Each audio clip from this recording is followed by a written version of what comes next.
Saya sendiri usaha rumput ini, saya tidak mengutamakan untuk pribadi sendiri, tapi saya juga mengutamakan untuk kesejahteraan warga juga. Semakin tinggi permintaan, warga pun semakin dapat imbasnya juga. Kayak tenaga panen, tenaga tanam, sopir, dan lain-lain. Harga saat ini kan harga rumput naik turun, kadang 15.000, kadang 16.000. Dan harga rumput kan macam-macam tergantung jenis rumputnya. Soalnya ada 4 jenis rumput, gajah mini, terus Zoysia japonica atau Jepang, Zoysia matrela, Linmer yang biasanya dipakai stadion lapangan sepak bola standar FIFA, sama rumput golf yang untuk khusus lapangan golf. Kita ready semua barang. Kalau dibilang jenis rumput banyak di sini, tinggal pembeli mau minta rumput apa ada semua di sini. Harganya per meter persegi kita jualnya. Itu bedanya. Di sini kan kita rumput dijual lagi. Kita harus mengutamakan satu kualitas. Jadi rumput itu wajib kita rawat. Contohnya kita harus kasih pupuk biar warnanya mencolok. Terus habis itu mempercepat pertumbuhan. Terus ada gulmanya kita harus buang. Kalau kita biarkan ya sama aja dengan rumput liar. Jadi tidak mempunyai nilai plusnya tersendiri kayak gitu.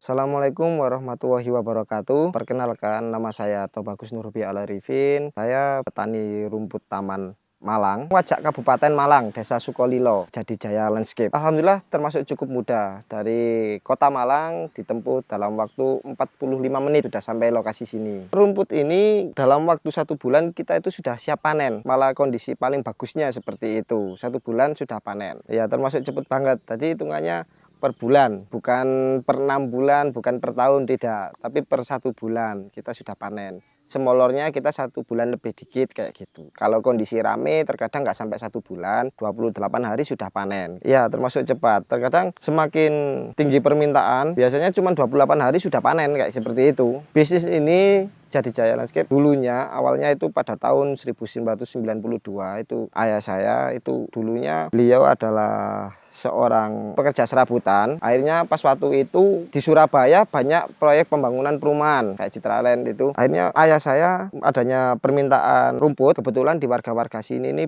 banyak rumput yang tumbuh sendiri di rumah-rumah warga. Akhirnya punya inisiatif lah mengumpulkan rumput kayak gitu. Awalnya dulu seperti itu, masih belum budidaya kayak itu. Mengumpulkan rumput akhirnya dibeli punya warga itu, terus dikumpulkan dijual ke Surabaya. Lambat laun akhirnya ngajaklah para warga untuk menanam, untuk budidaya. Kayak itu sejarahnya seperti itu. Dulu pas habisnya warga disuruh tanam, alhamdulillah permintaan semakin tinggi, Pak. Jaya-jayanya itu sekitar tahun 2000-an. Pada tahun 2000-an itu permintaan tinggi ada di Bandara Juanda itu. Waktu itu kebutuhannya itu berapa meternya itu banyak sekali. Akhirnya banyak warga yang antusias menanam, berkembang sampai sekarang jadilah sentra rumput di Malang.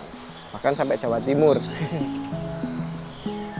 Tapi ada keluh kesahnya, gak semulus namanya usaha, Pak. Pada tahun kurang lebih 2012 itu terjadilah penurunan karena pas waktu itu perkembangan teknologi mulai kayak Facebook dan lain-lain, kayak sosmed media sosial. Terus pada tahun 2015 ayah saya nggak ada umur. 2016 saya lulus kuliah, saya punyalah inisiatif kayak seperti itu. Kualitas rumput sama, barang sama, semuanya sama tetap. Cuman yang bikin beda adalah sistem pemasarannya kayak seperti itu. Akhirnya saya kan berbalik belajar kayaknya sistem pemasarannya, terutama di media sosial. Awal pertama ya saya bikin video itu yang nonton cuman puluhan kayak gitu. Bahkan terus nyampe naik ratusan. Pada mulai collabnya itu di tahun 2022 mulai viewernya mulai banyak, termasuk viral lah, termasukan. Itu ya kita geluti sampai sekarang kayak seperti itu, alhamdulillah. Saya sendiri usaha rumput ini saya tidak mengutamakan untuk pribadi sendiri, tapi saya juga mengutamakan untuk kesejahteraan warga juga. Semakin tinggi permintaan, warga pun semakin dapat imbasnya juga. Kayak tenaga panen, tenaga tanam, sopir, dan lain-lain. Dulu ada permintaan, zaman dulu kan masih belum ada namanya handphone, masih adanya wartel. Awal pengiriman saya ke Bali, itu ada permintaan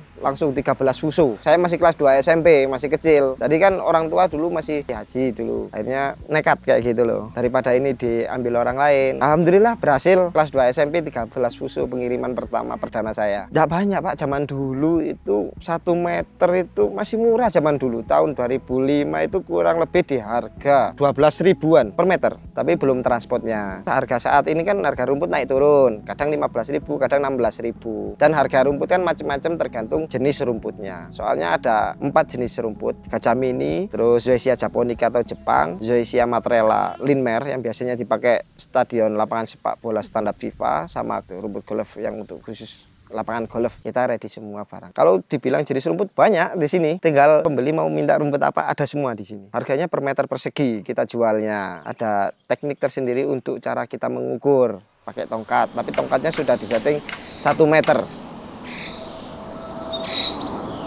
Dulu pada tahun 2012 itu sempat jatuh. Salah prediksi Pak ceritanya. Jadi kita nggak survei lokasi. Pas itu kirim ke Ambon. Kita mau mengerjakan proyek di Ambon, kita tidak survei. Ternyata di sana lahannya belum siap. Kita sudah waktu itu kurang lebih di 3 kontainer. Itu nggak cuma rumput aja sama tanaman. Zaman dulu kita rugi berapa ratus juta gitu zaman dulu. Pas waktu itu kita ruginya dari situ. Ayah saya zaman dulu kurang lebih segitu 500 jutaan. Kalau sekarang ya mungkin ya lebih kalau zaman sekarang kayak itu. Akhirnya tahun 2015 ayah saya tadi nggak ada, terus tahun 2016 lulus kuliah itu langsung saya kembangkan lagi, harus bangkit lagi. Ya mewarisi hutang, melanjutkan.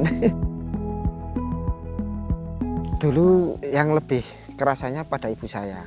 Soalnya saya kan masih fokus pada pendidikan ya, tapi saya juga merasakan ya harus ngempet kita kuliah meskipun biaya orang tua minim, kita harus cari beasiswa lah. Zaman dulu kan masih enak kita cari beasiswa kayak gitu. Kita harus tonjolkan prestasi, itu kita bertahan. Hutang nominal berapa banyak Mas, jangan disebut lah. Coba dulu, tapi sudah finish, sudah selesai. Lunasnya belum lulus kuliah lah 2005. Langsung kita tutup, sama ibu saya ditutup. Alhamdulillah bebas dari bank terutama. Tapi kita kerja harus hati-hati seperti itu. Kalau uang di proyek masih banyak kan, masih termin-termin kayak gitu Pak. Betul. Ada mindset tersendiri sih Pak. Dalam ilmu ekonomi kan juga seperti itu. Kita harus hutang toh. Saya jurusannya juga ekonomi juga, fakultas ekonomi. Tadi sedikit-sedikit juga paham, tetapi kan kita sudah merasakan tersendiri gimana rasanya hutang. Kalau tidak keadaan terpaksa ya janganlah.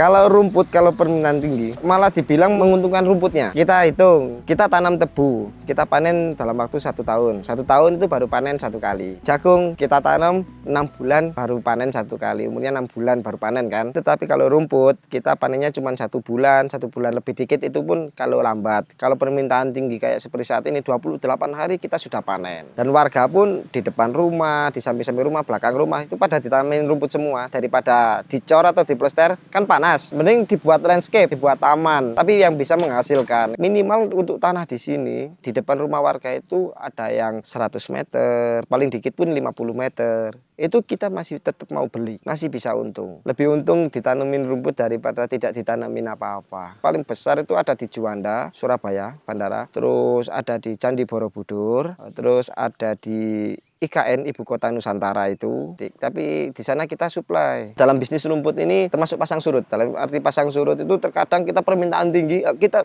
benar-benar tinggi. Kita ibarat kayak seperti toko. Jadi permintaan benar tiap hari kita panen, ada minimalnya, ada mungkin sekitar 2000 meter persegi kita pengeluaran di desa ini per harinya. Tapi kan kadang lebih juga kayak gitu. Jadi nggak pernah ngitung untuk laba. Soalnya permintaan pun tidak cuman di rumah-rumah aja. Kan kita proyeknya ada di bikin lapangan stadion kayak gitu, terus bekerja sama BUMN di pabrik-pabrik kan pasti butuh landscape. Kalau terkait dengan rumput pasti dari sini rata-rata. Untuk di desa sini ada 3 desa dan 8 dusun. Mayoritas itu petani rumput depan rumah, terus di ladang-ladang kayak contoh seperti ini. Di sini aja kurang lebih 1 hektar, sini sama di atas itu 1 hektar. Terus ada di samping belakang rumah kayak itu rumput semua, banyak itu. Yang beli rumput itu macam-macam, ada yang orang pribadi, ada dari instansi kayak gitu, pabrik. terus perusahaan konstruksi kayak gitu. Pastinya finishingnya, penghijauannya, landscape-nya butuh rumput. Desain bisa, ada tim sendiri untuk desain kalau emang dibutuhkan. Minimal untuk dapat untung agak lumayan itu kurang lebih 1000 meter persegi lah. Kurang lebih kita kalau bikin lahan 1000 meter kita membutuhkan, kita beli bibit itu di 300 meter persegi, bibit awal. Terus tinggal kira kali untuk harga rumput saat ini, katakanlah paling rendah itu 15.000 dikali 300 meter persegi kayak gitu awal, dan biaya perawatannya itu ya 2 kali lipatnya dari harga kita beli, kurang lebih di situ. Karena 15.000 dikali 300 berarti 4,5 juta toh. Kita kali 2 kurang lebih di 9 juta kita modal awal untuk lahan 1000 meter persegi. Perawatannya kita tinggal siram aja, pupuk cuma 1 kali, semudah itu. Kita budidaya rumput di penanaman minggu awal 2 kali penyiraman pagi dan sore. Untuk hari-hari berikutnya kita santai di awal aja. Terus untuk kedepannya itu cuman dalam waktu 2 hari 1 kali penyiraman. Untuk penanaman awal biasanya kita hanya menutupi modal awal, dan panen kedua barulah kita merasakan untungnya. Kalau penanti rumput kayak seperti itu. Rata-rata hampir sama semua, Pak. Cukup penyiraman aja, terus pemupukan dalam waktu sudah umur 1 minggu. Cuman itu aja. Terus sama nyabutin gulma. Rumput liar yang kecil-kecil itu, Pak. Kita harus bisa kita ambilin. Ada tekniknya untuk mencabuti rumput liarnya seperti itu. Menentukan kualitas rumput itu baik, bagus, siap panen. Dia bersih dari gulma dan tingkat kerapatannya juga dapat. Satu, kita perhatikan umur rumput. Kedua, kita lihat kualitas rumputnya. Terlalu sederhana banget. Tapi kalau orang yang belum terbiasa emang bingung. Jadi rumput itu kan ada kayak di perumahan kan rumput sudah umur berbulan-bulan kayak karpet sudah rapat, itu malah kurang bagus kalau kita tanam lagi, soalnya harus mati dulu. Tapi kalau bibit muda langsung hidup kita tanam kayak seperti itu. Jadi waktu kita tanam itu harus kita perhatikan, panennya ini harus umur 1 bulan atau 1 bulan lebih dikit. Kalau kita sudah menginjak ke 2 bulan kita nggak bisa jual ke proyek, soalnya rumputnya ditanam harus mati dulu. Akhirnya kita harus semai lagi kayak seperti itu. Tadi ada batas maksimalnya, tapi rumput itu meskipun sudah lewat waktu tapi tetap kita akan semai lagi di lahan yang lebih luas lagi. Ya semakin luas kayak semakin untung kayak seperti itu, nggak ada ruginya ceritanya. Iya, sebenarnya rumput itu memang tanaman liar, tetapi kalau kita menangani dengan baik semuanya pasti punya nilai tersendiri. Contohnya rumput gajah. Nah, rumput gajah kan banyak itu di pinggir-pinggir sawah, tetapi kita menangani dengan baik, bisa kita tata, kita jadikan ditanam di pinggir-pinggir jalan di kota kayak seperti itu, di berem-berem, fasum-fasum kayak gitu, kan jadi indah. Yang penting nilainya penataan dan teknik penanamannya biar dapat nilai plus tersendiri kayak seperti itu. Semua tanaman ada di sini, kayak pepohonan, tanaman perdu, ada semua di sini. Baobab ada semua, pohon-pohon ada di kebun, bonsai-bonsai banyak. Jadi kan di sini kan ada blok-bloknya, Pak, blok tanaman tersendiri kayak gitu. Kita menentukan, contoh kita tanam, kita mau tanam, kita harus memperhatikan satu tempat atau lokasi dan di mana kita mau tanam. Contoh kecil, kita tanam di tempat teduh. Oh, kita harus memilih pakai rumput apa yang cocok. Kita cocoknya pakai rumput gajah mini, contoh seperti itu. Tanaman pohon pun sama. Kita butuh tanaman peneduh. Tapi ini kok mepet sama pondasi atau dinding. Itu kita bisa pakai ketepeng seperti itu. Soalnya ketepeng pun akarnya merusak ke dinding. Rumput pun sama. Kalau tempat kita selalu terpapar sama cahaya, bagusnya rumput apa? Bagusnya pakai rumput Zoysia japonica atau Jepang. Aku pengen rumput yang kuat, dimain pakai sepak bola. Saya sarankan pakai Matrela Linmer itu. Khusus Matrela Linmer harga saat ini termasuk mahal, yang standar FIFA. Harga saat ini masih 50.000 per meter. Rata-rata umumnya di 8.500 meter persegi. Ada yang 10.000. Tinggal kita kalikan 50.000. Rumputnya saja, belum tenaga dari lain. Untuk landscape rumah-rumah biasanya umumnya pakai Zoysia japonica, Jepang. Itu yang teksturnya kayak rumput sintetis juga kayak karpet. Nah, sama gajah mini. Biasanya klien itu, para pembeli itu yang kayak wilayah Surabaya dia suka japonica. Yang wilayah barat sukanya gajah mini. Saya males perawatan ya pakai gajah mini. Tapi ada usianya tersendiri. Kalau gajah mini itu 2 tahun, kalau tidak dirawat dengan baik, dia pasti akan diganti. Pasti ganti rumput. Itu bedanya. Di sini kan kita rumput dijual lagi. Kita harus mengutamakan satu kualitas. Jadi rumput itu wajib kita rawat. Contohnya kita harus kasih pupuk biar warnanya mencolok. Terus habis itu mempercepat pertumbuhan. Terus ada gulmanya kita harus buang. Kalau kita biarkan ya sama aja dengan rumput liar. Jadi tidak mempunyai nilai plusnya tersendiri kayak gitu. Jadi rumput yang baik, rumput yang bagus. Itu adalah rumput yang benar-benar dirawat dengan bagus. Kayak ada di video kami kan banyak itu. Di desa ini untuk keseluruhan, untuk tenaga tanam dan tenaga panen, total keseluruhan kurang lebih di punya pribadi itu ada 30 orangan untuk sendiri. Tapi kalau satu desa dikumpulkan 70 orang sampai 100 orang itu ada untuk pekerja tenaga tanam dan panen. Tanam maksudnya tanam di ladang-ladang. Belum tenaga kerja yang keluar kota. Kalau pas waktu proyek rame, proyek besar itu 50 orang ada seharinya untuk pribadi. Itu termasuk sopir. Ada yang borongan, ada yang harian. Kayak kita di proyek di luar itu tenaga tanam kita bayar harian. Tuh, tapi kalau yang tenaga panen kita bayar borongan kayak seperti itu. Seharinya kurang lebih di 100.000 per harinya ibu-ibu ini. Pagi sampai siang dia istirahat. Terus soalnya waktu tanam kan ada jamnya Pak. Pagi terus sama sore. Kalau siang nggak boleh tanam karena terlalu panas rumput itu bisa mati. Ada jamnya tersendiri, ada tekniknya. Jam-jam tertentu kita tanam rumput. Kecuali pas waktu posisi mendung itu nggak masalah kita loskan. Ya beda sama tenaga panen yang borongan beda. Kalau pas rame tenaga panen itu per hari bisa sampai 300.000 per hari. Soalnya hitungannya borongan. Tapi dari start pagi sampai malam terkadang kayak seperti itu. Tapi pas waktu sepi ya 150, 200 kayak gitu per hari. Beda lagi dengan tenaga yang keluar kota borongan. Jual rumput itu ada di daerah Jawa Barat ada, Jawa Tengah juga ada, Bali ada, semua daerah sebenarnya ada semua. Tetapi kan untuk kebutuhan banyak itu rata-rata larinya dari sini. Soalnya dari sini sentral rumput termasuk yang paling luas kayak seperti itu. Kebutuhan berapapun kita sanggup bisa melayani. Kita ya kirim ke Bali padahal di Bali juga ada rumput. Kita kirim ke Jawa Barat, kayak kemarin ke Gedung Sate, padahal di Jawa Barat juga ada rumput. Kita juga kirim ke sana, soalnya di sana stoknya kurang, nggak seperti itu. Dapat apa aja ya? Satu, membahagiakan istri dan keluarga. Dua, ya dapat ini mesejahkan warga tetangga, masyarakat sekalian, semuanya lah. Beli tanah, beli mobil, beli kendaraan, haji dari rumput. Yang penting kita jual jujur satu. Sama mengutamakan kualitas, kunci utamanya di situ. Kunci susinya jujur dalam hal meteran. Kan gini, rumput itu banyak kan orang-orang yang kurang jujur. Katakan saya beli 100 meter, itu cuma dikirim 80 meter, kayak seperti itu. Jadi kan kunci untuk jujur kita untuk sukses, untuk pelanggan itu bertahan, selalu bertahan pada kita. Kita harus jujur. Mereka beli 100 meter, kita kasih 100 meter kayak seperti itu.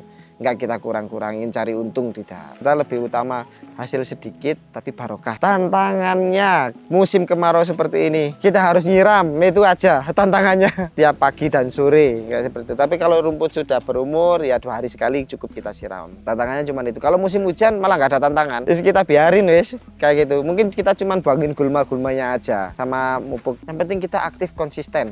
Harian bisa Pak.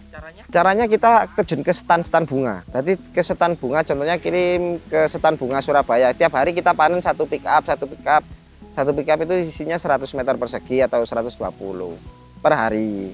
Itu untuk dibilang minimal hitungan harian. Ya kita hitung harga jualnya ke sana itu berapa, soalnya ditambahin dengan biaya transport. Di sini rumputnya 15, kita kirim ke Surabaya jadinya ke 20.000, contohnya seperti itu. Orang kota kalau mungkin bisnis rumput itu membantu di pemasaran. Kalau untuk sini kan basicnya petani tuh. Kalau petani kan kita harus menyediakan dengan catatan lahan luas. Nah, kalau orang kota mungkin bisanya kita dijual pemasaran. Cara Jawane bakul kayak gitu loh. Kalau rumput malah bebas. Untuk japonica dan mozzarella malah butuh yang panas. Maksudnya yang terpapar matahari langsung. Kalau gajah mini itu lebih condong ke teduh. Ke panas kalau perawatannya dapat dia juga baik. Yang saya sampaikan adalah selalu bersabar. Nomor satu, keduanya itu selalu komit, tiganya adalah jujur, itu aja modalnya. Soalnya pedagang kan modalnya satu jujur, itu aja wes cukup. Kita insya Allah diberi keberkahan. Saya Tobagus Nurhubi Al-Arifin, petani rumput Jadijaya Landscape, alamat Sukolilo, Kecamatan Wajak, Kabupaten Malang. Terima kasih. Assalamualaikum warahmatullahi wabarakatuh.